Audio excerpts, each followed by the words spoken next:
नमस्कार विद्यार्थी मित्रांनो.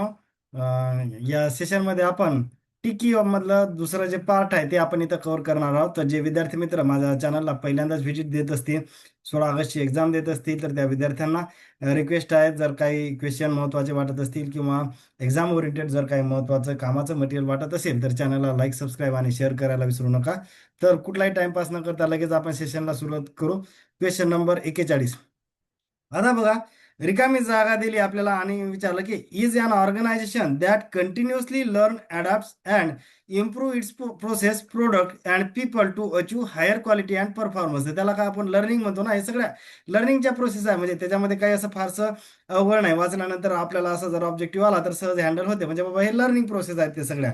तर त्याच्यामुळे लर्निंग ऑर्गनायझेशन म्हणतो त्याला आपण. फक्त हे लर्निंग ऑर्गनायझेशन नुसतं सिलेबसमधला टॉपिक जरी माहीत असला ना तरी आपल्याला सहज म्हणजे ऑब्जेक्टिव्ह तो हँडल टॅकल करता येतो. नंतर क्वेश्चन नंबर 42.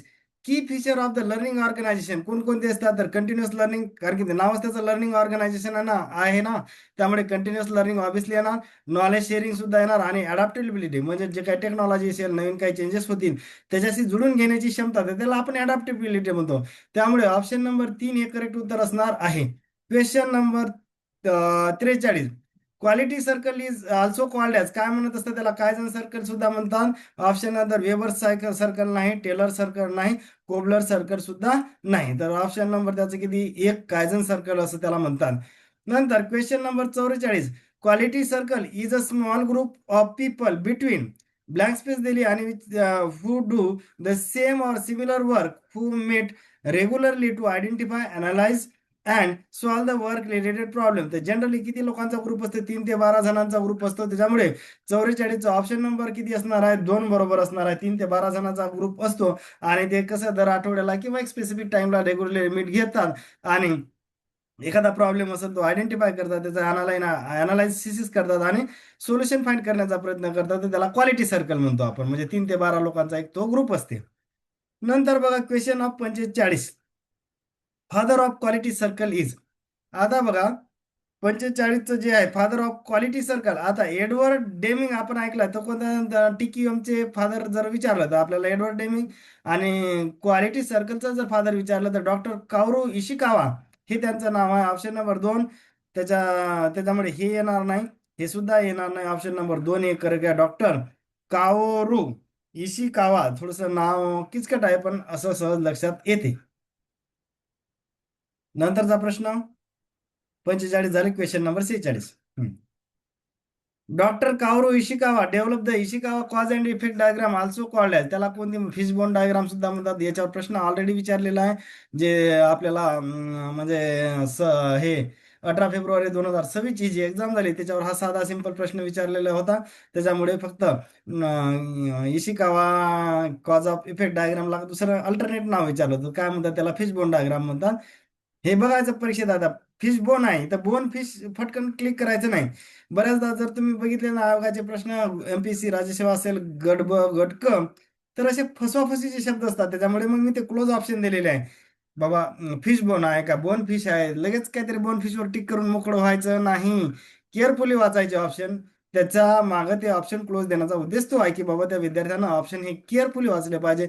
फिश बोन आहे का बोन फिश आहे, तर हे व्यवस्थित वाचणं इथं अपेक्षित आहे. अदरवाईज एखादा आपला ऑब्जेक्टिव्ह आपण सहज 1 मार्क आपण गमवू शकतो. 1 मार्क गमावला आणि चुकीच्या जागेवर टिक केला तर त्याच्यावर .25चा फाईन, म्हणजे असा 1.25 मार्क हातचा फुकटचा जाणार. त्याच्यामुळे जेव्हा आपण एक्झाम हॉलमध्ये जाल त्यावेळेस ऑप्शन हे एकदम केअरफुली वाचायचे आहेत. Question number 47. Purpose of the quality circle काय असते? Improve quality. ऑब्व्हियसली क्वालिटी सर्कलचा उद्देश तोच आहे. Enhance productivity, solve work related problem, reduce cost आणि कंटिन्युअस इम्प्रुव्हमेंट. हे सगळे याच्यामध्ये चुकीचं कुठेही दिसत नाही. बरं, आता एक्झाम मध्ये नुसतं आता असा जनरल प्रश्न आला तर आपण पॉझिटिव्ह अप्रोचने जे ज्या गोष्टी असतात ते करेक्ट करणार सगळं. उगाच त्याच्यावर कशाला डाऊट घ्यायची बाबा हे आहे का, रिड्यूस कॉस्ट आहे का? अरे ते पॉझिटिव्ह अप्रोचने आले म्हणजे ते सगळेच करेक्ट करणार आपण.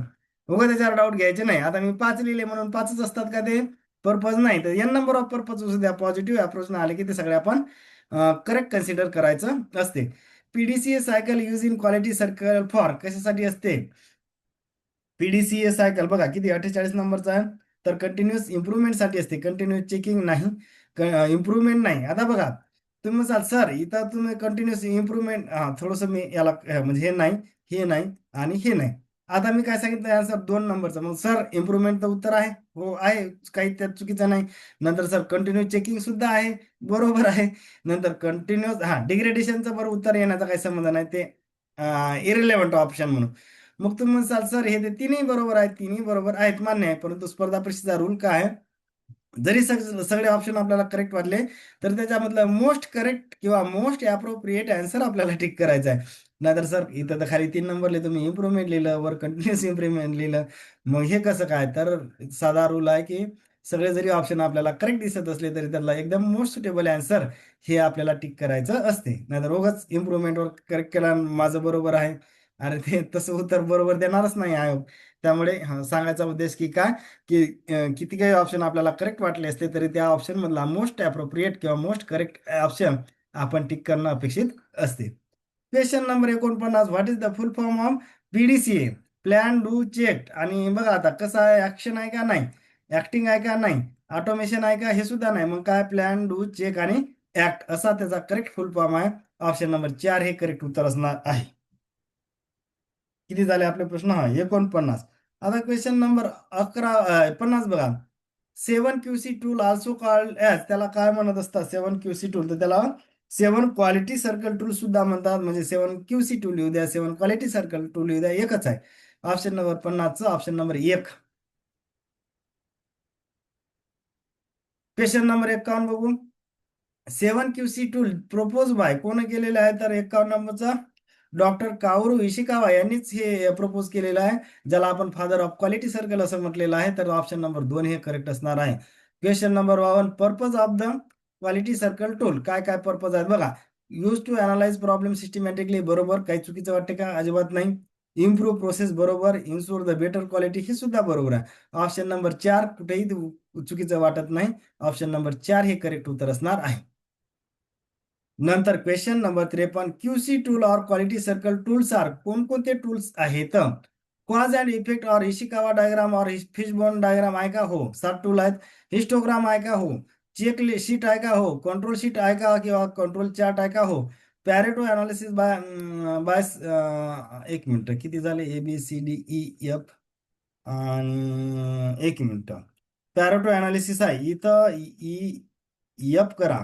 स्कॅटर डायग्राम सुद्धा आहे आणि याला जी करा, म्हणजे थोडस ते प्रिंट मिस्टेक झाले. फ्लो चार्ट और स्ट्रॅटिफिकेशन, हे वाचताना काय करायचं, म्हणजे कॉज अँड इफेक्ट आहे का? तर हो. हिस्टोग्राम आहे का? आहे. चेक शीट आहे का? आहे. कंट्रोल शीट और कंट्रोल चार्ट आहे का? आहे. पॅरेटो अनालिसिस आहे का? आहे. आता इथं ई नंतर एफ असा याला एफ कन्सिडर करा. स्कॅटर डायग्राम आहे का? तर हो. नंतरचं काय लिहिलं आपण? फ्लो चार्ट किंवा स्टॅटिफिकेशन आहे का? तर हो, सगळेच आहे. Option number 4. हे नावं लक्षात ठेवायचं बरं, एखादा म्हणजे याच्यावर प्रश्न येतात बऱ्याच वेळा.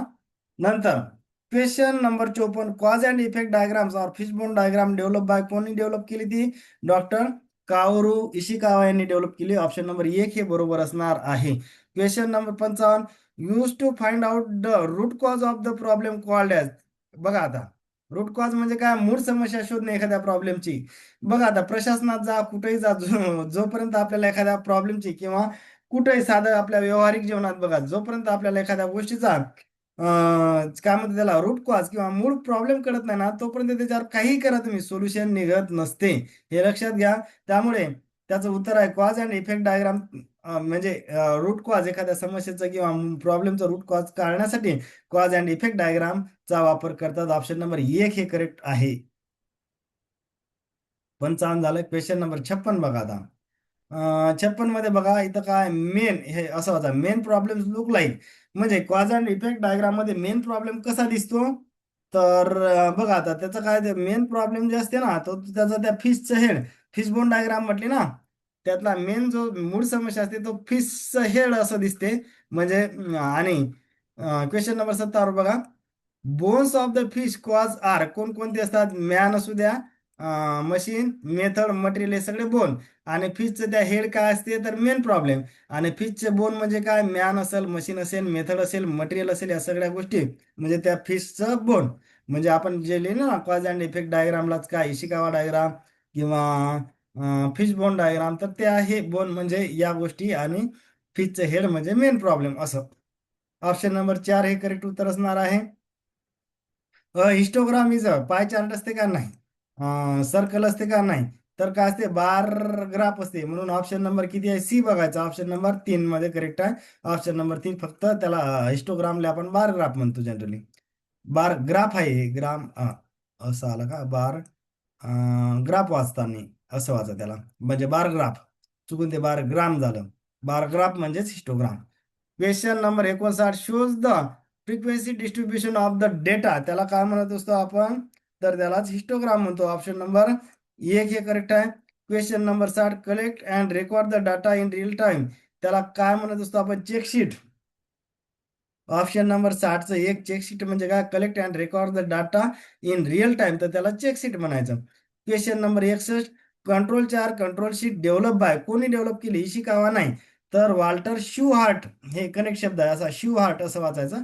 वाल्टर शिवहार्ट यांनी ही जे कंट्रोल चार्ट किंवा कंट्रोल शीट आहे ही डेव्हलप केलेली आहे, वाल्टर शिवहार्ट. ऑप्शन नंबर 2 हे करेक्ट उत्तर असणार आहे. किती झाले, 61 झाले. नंतर 62 नंबरचा क्वेश्चन बघा. Use to check whether a process is under control or not. Also, it detects the variation over the time, called as, त्याला काय म्हणतात, कंट्रोल करण्यासाठी आम्हाला ऑब्व्हियसली कंट्रोल शीट असणार किंवा control chart. Option number 2 correct असणार आहे. पॅरोटो चार्ट डेव्हलप बाय, कोणी डेव्हलप केली म्हणते. पॅरोटो चार्ट जे आहे ना, आपले 7 rules of the quality circle मध्ये, तर ती पॅरोटो चार्ट आपल्याला विचारलेला आहे की कोण डेव्हलप केला. आता ऑप्शन क्लोज आहेत. इथं काय लिहिलं, जॉर्सन पॅरेटो, स्टीव्ह पॅरेटो, किंवा याला जॉन्सन पॅरेटो वाचा. जॉन्सन पॅरेटो, स्टीव्ह पॅरेटो, अधीर पॅरेटो आणि विल्फ्रेडो पॅरेटो. तर याचं उत्तर काय, विल्फ्रेडो पॅरेटो.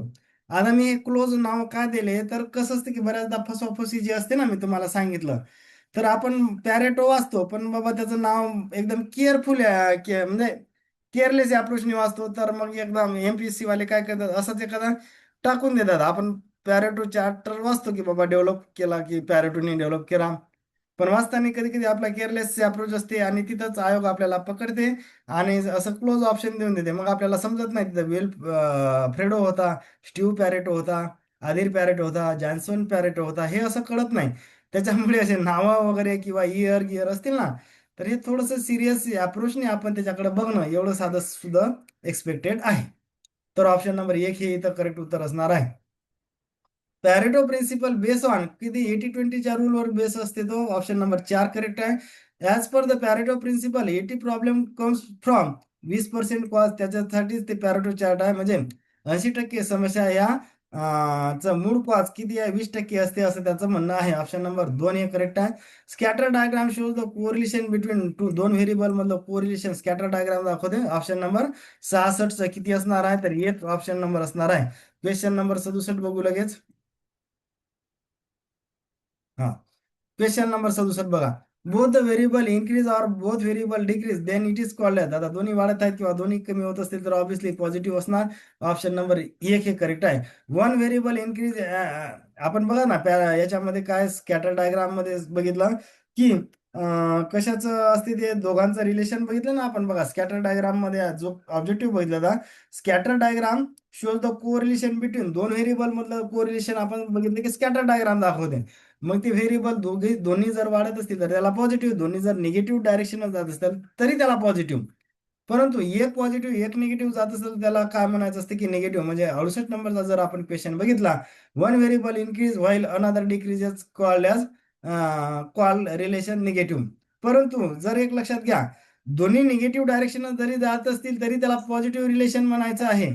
दोन्ही पॉझिटिव्ह डायरेक्शन जात असतील तरी त्याला पॉझिटिव्ह म्हणायचं आहे. परंतु जर एक पॉझिटिव्ह एक निगेटिव्ह किंवा एक निगेटिव्ह दुसरा पॉझिटिव्ह असं जर कॉम्बिनेशन असेल तरच त्याला निगेटिव्ह असं म्हणायचं आहे. नंतर question number 69, relation between two variables are, कोणकोणते रिलेशन असतात, पॉझिटिव्ह असते, निगेटिव्ह असते, नो रिलेशन किंवा त्याला झिरो रिलेशन, हे तिन्ही असतात. ऑप्शन नंबर 3 करेक्ट आहे. Question number 70, stratification also called आहे, त्याला फ्लो चार्ट सुद्धा काय काय बुक मध्ये नाव दिलेलं आहे, म्हणून स्टॅटिफिकेशनचं अल्टरनेट नाव सुद्धा फ्लो चार्ट असते, हे लक्षात घेणं गरजेचं आहे. Question number 71, shows step by step process flow called त्याला फ्लो चार्ट म्हणतात, नावातच आहे, त्याच्यामुळे तिथे फारसं काही डोकं लढवायचं, कुठे कन्फ्युज होण्याचं कारण नाही.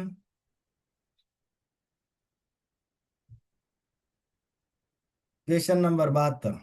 बघा आता काय दिलं, रिकामी जागा किंवा ब्लँक स्पेस दिली आपल्याला, आणि is a group technique use to generate a large number of ideas quickly from a group in short time. तर त्याला ब्रेन वॉशिंग म्हणतात का? नाही, ब्रेन वॉशिंग नाही, तर त्याला ब्रेन स्टॉर्मिंग म्हणतो. त्यामुळे ऑप्शन नंबर 2 म्हणून हे येणार नाही, याचा दूर संबंध नाही. Question number 73. Brain storming technique develop by, तर त्याचं नाव ॲलेक्स ॲसबॉर्न आहे. थोडंसं वाचताना हे टी सारखं दिसते, त्याला ॲसबॉर्न वाचायचं. ॲलेक्स ॲसबॉर्न. आता ॲलेक्स ओबे हे सुद्धा नाही, ॲलेक्स स्मार्ट नाही. ॲलेक्स कोरी कोण आहे माहिती आहे ना तुम्हाला? ॲलेक्स कोरी हा ऑस्ट्रेलियाचा क्रिकेटपटू आहे, त्याचा काही संबंध आहे का? नाही. त्याच्यामुळे असे कॉमेडी ऑप्शन आले की लगेच करता आले पाहिजे, पण त्याच्यासाठी आपलं डीप रिडिंग पाहिजे. बरेच ऑप्शन एक्झाम मध्ये जर बघितले ना, कॉमेडी ऑप्शन असते, त्याचा आणि आन्सरचा फार फार दूर दूर संबंध नसते, पण त्याच्यासाठी निदान ते शब्द तरी किंवा ते नाव तरी आपल्या नजरी खालून जरी गेला ना, तरी सहज तो ऑब्जेक्टिव्ह टॅकल होते. अरे अलेक्स कोरीचा काय संबंध? तो क्रिकेटर आहे ऑस्ट्रेलियाचा. त्याचा काय बेस्ट स्टार्मिंग ही कन्सेप्ट कोणी डेव्हलप केली? अलेक्स ॲसबॉर्न. नंतर a group can generate about 100 ideas in किती साधारण एक 20 मिनिटात 100 आयडिया जनरेट होते. त्याच्यामुळे ऑप्शन नंबर 74चा जर आपण बघितलं तर ऑप्शन नंबर 2 हे करेक्ट असणार आहे. क्वेश्चन नंबर आता बघा किती झाले, 74 आपला. नंतर सांगितलं आपल्याला की quality circle father in India, त्यांचं नाव आहे एस आर उडा. ते भेल कंपनीचे होते, तर त्यांना भारतातल्या क्वालिटी सर्कलचे फादर म्हणतात. एस आर उडा, भेल भारत हेवी इलेक्ट्रिकल लिमिटेड. तर ते सुद्धा एक नाव लक्षात आपण घ्यायला हरकत नाही. नंतर question number 76. Quality control circle started in कोणत्या देशात सुरू झालं हे? तर त्याचं उत्तर आहे जपानमध्ये सुरू झालं. ऑप्शन नंबर 3 हे करेक्ट उत्तर असणार आहे. 76 झाले. Question number 77. बघा आता काय सांगितलं आपल्याला 77 मध्ये, स्ट्रक्चर ऑफ आहे ते. एक मिनिट, स्ट्रक्चर इथं वाचताना अप नाही असं, त्याला मी पेन न करतो थोडं. स्ट्रक्चर ऑफ वाचा असं, म्हणजे structure of quality circle include top management असते, म्हणजे हे सिरियलीच घेतलं मी, म्हणजे पहिले सगळ्यात हायस्ट लेवलचं जे असते top management, steering committee, coordinator, facilitator, leader, member, non QC member आहे, पीसी नाही, म्हणजे नॉन क्वालिटी कंट्रोल मेंबर हे सुद्धा त्याचा पार्ट असतात. त्याच्यामुळे ऑप्शन नंबर 4 हे बरोबर आहे. In TQM who defines what quality is. आता टोटल क्वालिटी मॅनेजमध्ये क्वालिटी कोण ठरवणार? क्वालिटी कंट्रोल मॅनेजर वाटेल तुम्हाला, लगेच टिक करायचं नाही. क्वालिटी कंट्रोल मॅनेजर क्वालिटी ठरवत नाही, तर तो कस्टमर ठरवते. ऑप्शन नंबर 1 इंजिनियर ठरवत नाही, एजंट सुद्धा ठरवत नाही. तर 78चं उत्तर 1 असणार आहे. Question number 79. Decide the date and time of each quality circle meeting and inform to the member who plays this role. म्हणजे एखादी क्वालिटी सर्कलची मीटिंग असली ना बाबा, ते कधी आहे, किती वाजता आहे, टायमिंग काय आहे, किती मेंबर अटेंड करणार आहे, या सगळ्याची इन्फॉर्मेशन देण्याचा किंवा ते इन्फॉर्मेशन पब्लिश करण्याचा रोल कोणाचा असतो? तर याचं उत्तर जे आहे त्याचा लीडरचा रोल असतो, कोऑर्डिनेटरचा नाही. नाहीतर बऱ्याचदा वाटते की कोऑर्डिनेटरचा रोल असेल, परंतु तसं नाही, त्याचा लीडरचा रोल असते. नंतर क्वेश्चन नंबर 80 या सिरीज मधला शेवटचा question. Which one of the following is not an alternative name of the quality circle. म्हणजे कोणाला क्वालिटी सर्कल म्हणत नाही? ह्युमन रिसोर्स सर्कलला म्हणतात क्वालिटी सर्कलच. प्रोडक्टिव्हिटी सायकलला सुद्धा क्वालिटी सर्कल म्हणू शकतो. एक्सलन्स सर्कल्सला सुद्धा क्वालिटी सर्कल म्हणू शकतो. कायझेन सर्कलला सुद्धा क्वालिटी सर्कल म्हणू शकतो. लॉस सर्कलला म्हणू शकत नाही. ऑप्शन नंबर 4च ई. आता हे सहज करते ना, असं मी काय सांगितलं, असं लगेच सहज आपल्याला कधी कधी ऑप्शन आयडेंटिफाय करता येते. फक्त थोडंसं त्याला सिरियस अप्रोचनं बघितलं की ते टॅकल होते. असं फारसं त्याला अभ्यास करायची गरज नसते. होप करतो की बऱ्याच गोष्टी मी फास्टमध्ये काही सांगितल्या, तर काही महत्त्वाचं वाटत असेल तर चॅनलला लाईक, सबस्क्राईब आणि शेअर करायला विसरू नका. थँक्यू.